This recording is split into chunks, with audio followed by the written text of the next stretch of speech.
Selamat datang di channel Baca Berita Viral. Seru, angkat bicara, Anas Urbaningrum bongkar rapor hitam KPK. Berikut kami beritakan dari situs laman sebagai berikut. Jakarta, dalam suasana politik yang kian bergelombang sebagai Ketua Umum Partai Kebangkitan Nusantara diringkas PKN, I Gede Pasek Suardika mengatakan Anas Urbaningrum akan menguak sejarah hitam Komisi Pemberantasan Korupsi (KPK) setelah bebas dari ruang introspeksi diri. Itu akan dibuka juga problem sejarah hitam KPK waktu itu soal sprindik bocor dari sebuah simpul kekuasaan, ujar Pasek yang membawa partainya ikut pembekalan integritas di gedung KPK Kafling C1, Jakarta Selatan, Kamis 28/2. Ungkapnya saat itu KPK sudah tidak independen. Salah satu contohnya, putusan pidana korupsi yang menyebut Anas terbukti memberikan mobil Toyota Harrier dalam kasus Hambalang. Sementara dijadikan tersangka terkait mobil Harrier. Dikembangkan terus kemudian Hambalang, akhirnya Kalimantan Timur tidak terbukti juga di putusan pidana korupsi, tuturnya. Bukan hanya itu, Pasek mengklaim saat penyidikan juga terdapat kejanggalan untuk proses hukum terhadap koleganya yang sesama ex-kader Partai Demokrat itu. Itu sprindik pertama kali dipakai bahasa, yang lain-lain. Saya kira hari ini tidak pernah kita lihat sprindik seperti itu, kata dia. Di satu sisi, pihaknya menilai KPK saat ini jauh lebih terukur dan penyidik tidak sekadar menargetkan orang lewat bukti yang cukup.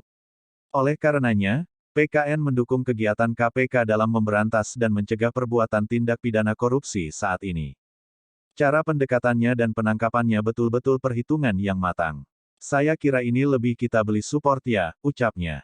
Pasek mengatakan KPK hari ini tidak bingar-bingar sebagai penegakan hukum. Dia juga mendukung pendidikan korupsi agar pencegahan korupsi dilakukan dengan senyap. Kalau kemarin kan hingar-bingar diutamakan tetapi kualitatif justru sangat lemah. Sekarang orang dihukum dengan putusan seperti itu coba, ujar Pasek. Sebelumnya, Gede Pasek beberapa waktu lalu mengatakan kemungkinan Anas akan bebas bersyarat pada April mendatang. Anas menjadi penghuni Hotel Prodeo sebagai narapidana tipikor kasus proyek Hambalang. Di tingkat pertama, Pengadilan Tipikor Jakarta menjatuhkan vonis 8 tahun penjara dan denda 300 juta rupiah subsidiar kurungan 3 bulan untuk Anas dalam kasus korupsi Hambalang, pada akhir Februari tahun 2014. Hukuman ini lebih ringan 7 tahun daripada tuntutan jaksa. Kemudian, Pengadilan Tinggi DKI Jakarta mengurangi hukuman terpidana korupsi kasus Hambalang dan pencucian uang, Anas Urbaningrum, dari 8 tahun penjara menjadi 7 tahun. Sebelumnya, Gede Pasek beberapa waktu lalu mengatakan kemungkinan Anas akan bebas bersyarat pada April mendatang. Anas menjadi penghuni Hotel Prodeo sebagai narapidana tipikor kasus proyek Hambalang. Di tingkat pertama, Pengadilan Tipikor Jakarta menjatuhkan vonis 8 tahun penjara dan denda 300 juta rupiah subsidiar kurungan 3 bulan untuk Anas dalam kasus korupsi Hambalang, pada akhir Februari tahun 2014.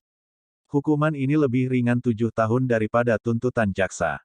Kemudian, Pengadilan Tinggi DKI Jakarta mengurangi hukuman terpidana korupsi kasus Hambalang dan pencucian uang, Anas Urbaningrum, dari 8 tahun penjara menjadi 7 tahun. Pembekalan integritas untuk PKN. Sementara itu, dalam pembekalan integritas untuk PKN, Wakil Ketua KPK Alexander Marwata mengatakan agar kader partai yang baru menjadi peserta pemilu itu bisa memahami permasalahan korupsi di Indonesia. Integritas partai politik, mulai dari pengurus hingga para kader partai politik. Tadi itu yang arahnya ke sana. Kita memberikan pembekalan kepada para pengurus dan kader-kader partai, ujar Alex di gedung KPK, Kamis. Alex menegaskan hal tersebut agar para anggota partai mengerti soal masalah korupsi yang masih dihadapi tanah air. Sebab, menurutnya, para kader PKN bisa jadi terpilih sebagai anggota DPR, DPRD, bupati, atau wali kota di masa yang akan datang. Menurutnya, pembekalan wajib diberikan kepada semua parpol. Baik partai baru maupun partai yang sudah lama atau besar lantaran semuanya berpotensi korupsi. Partai besar otomatis kader yang terpilih dan menduduki anggota DPRD DPR banyak. Jika banyak, otomatis kadernya yang jadi wakil rakyat dan potensi bermasalah terhadap korupsi, tuturnya. Dalam kesempatan sama, Pasek pun menyoroti kasus korupsi Hambalang. Menurutnya, kasus tersebut menjadi contoh agar dirinya bisa memberi masukan kepada KPK dalam mengungkap kasus korupsi. Itu kan kita memberikan masukan juga karena yang sekarang sudah mulai pembenahan yang cukup bagus kita hanya memberikan gambaran, kata dia. Dia mengaku pernah diperiksa sebagai saksi dalam kasus korupsi. Tuturnya, saat itu kinerja KPK tidak dilaksanakan secara profesional. Jadi, kita melakukan verifikasi juga seringkali tidak pas, itu saya sampaikan sebagai sebuah masukan juga, ucapnya. Semoga dengan adanya ungkapan dari para tokoh politik dapat memberi masukan positif untuk lembaga pemberantas korupsi. Sumber, Muslim Trendcom. Demikian info dari kami, semoga bermanfaat. Dukung kami dengan cara, silahkan like, subscribe dan bagikan ke sosmed Anda.